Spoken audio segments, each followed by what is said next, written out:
Olá, bem-vindos a mais um vídeo aqui no canal Ricardo de Paris. Eu sou o Ricardo e hoje temos mais uma parte do livro A História Sem Fim de Michael Ende. Mas primeiro, curta o vídeo. E se for a primeira vez aqui, inscreva-se e acione o sininho para receber as notificações. Nós temos vídeo novo todos os dias, às 19 horas. Já curtiu? Já se inscreveu? Já assinou o sininho? Então vamos para a continuação do capítulo 17. Um dragão para Imrek, o herói. Imaginando a assombrada admiração de Atreyu, Bastian adormeceu.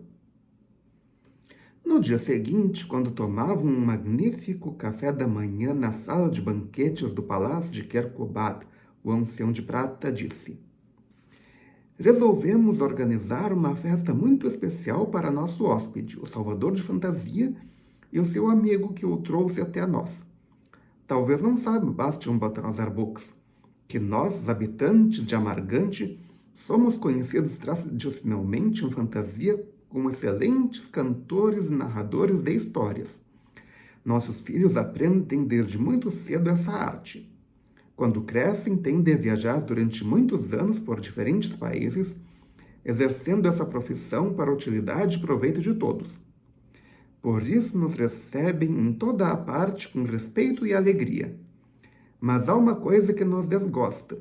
Nosso repertório de histórias e canções, temos de admiti-lo, não é grande. Esse pouco tem de ser partilhado por muita gente. Porém disse, não sei se com razão, que no seu mundo você era conhecido pela sua capacidade de inventar histórias, é verdade? Sim, disse Bastian, até zombavam de mim por causa disso. Kerkobad, o ancião de prata, levantou as sobrancelhas atônito. Zombavam de você porque contava histórias que ninguém antes tinha ouvido? Como isso é possível? Nenhum de nós é capaz de o fazer. E tanto eu como os meus concidadãos ficariam muito gratos se você nos quisesse presentear com algumas histórias novas. Quer nos ajudar com seu talento? Com prazer, respondeu Bastian. Depois do café da manhã, desceram as escadas do palácio de Kerkobad e foram até a rua onde já os esperava Fushur. Nesse ínterim, reuniram-se na praça uma grande multidão, mas desta vez já havia muitos poucos estrangeiros, dos que tinham acorrido à cidade para o torneio.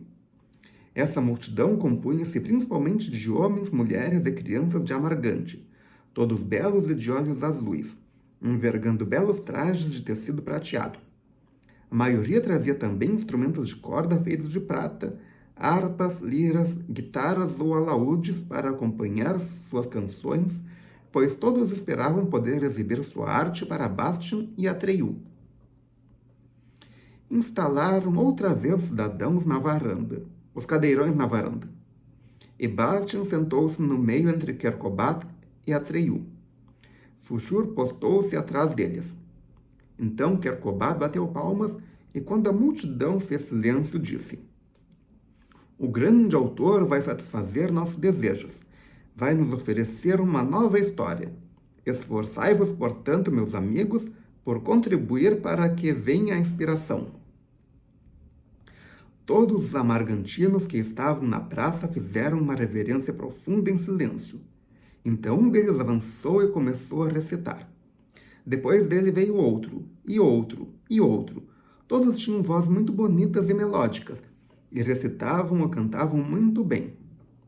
Algumas das histórias, poesias e canções que apresentaram eram emocionantes, outras alegres, outras tristes, mas exigiam aqui demasiado espaço para reproduzi-las. Terão de ser contadas em outra ocasião. Cantaram ou recitaram ao todo umas 100 peças diferentes. Depois começaram a se repetir. Os amargantinos que intervinham só podiam repetir o que já se ouvira de seus predecessores. Mas Bastian estava cada vez mais excitado, pois aguardava o momento em que finalmente interviria. Seu desejo da véspera se realizara em todos os pormenores. Mal podia esperar para que todos os outros acabassem. Olhava Atreyu de soslaio, mas ele escutava os narradores com um ar imperturbável. Seu rosto não demonstrava o que sentia. Finalmente, Quercobad, o ancião de prata, pediu aos seus concidadãos que interrompessem o espetáculo. Suspirando, voltou-se para Bastian e disse: Como já lhe disse, Bastian Balthazar Bux, nosso repertório de histórias e canções, infelizmente, é muito pequeno. Não temos culpa de que não haja mais. Como vê, fazemos o melhor que podemos. Quer nos oferecer agora uma história das suas? Vou oferecer-lhe todas as histórias que inventei, disse Bastian generosamente, pois sou capaz de sempre inventar histórias novas. Contei muitas delas a uma menina chamada Krista. A maioria delas, porém, só as contei a mim próprio. Portanto, ninguém as conhece. Mas seriam necessárias muitas semanas ou mesmo meses para contá-las todas. E não posso ficar esse tempo todo com vocês. Vou contar-lhes uma história que encerra todas as outras. Chama-se A História da Biblioteca de Amargante e é bem curta. Refleti um pouco e começou a contar ao acaso. Há muitos e muitos anos, havia em Amargante uma anciã de prata chamada Quana, que governava a cidade. Nesses tempos remotos, ainda não existia Murru, Lago das Lágrimas, e Amargante ainda não era feita dessa prata especial que resiste às águas amargas. Era ainda uma cidade comum com casas de pedra e madeira, e situava-se num vale entre colinas cobertas de floresta. Quana tinha um filho chamado Kim, que era grande caçador. Um dia, Kim viu na floresta um unicórnio que tinha uma pedra luminosa na ponta de seu único chifre. Matou o animal e levou a pedra para casa. Mas isso atraiu uma grande desgraça sobre a cidade de Amargante. O número de habitantes começou a diminuir e havia cada vez menos crianças. Se não descobrissem uma maneira de se salvarem, estariam condenados à extinção. Mas o unicórnio morrera e não era possível ressuscitá-lo, e ninguém sabia o que se deveria fazer. Moral da história: nunca mate um unicórnio. Se você já tiver matado algum unicórnio, coloca nos comentários aqui embaixo. Eu nunca matei um. Quana, a ânsia de prata, enviou então um mensageiro ao Oráculo do Sul, que nessa época ainda existia, para perguntar a Oyulala o que deveria fazer. Mas o Oráculo do Sul ficava muito longe.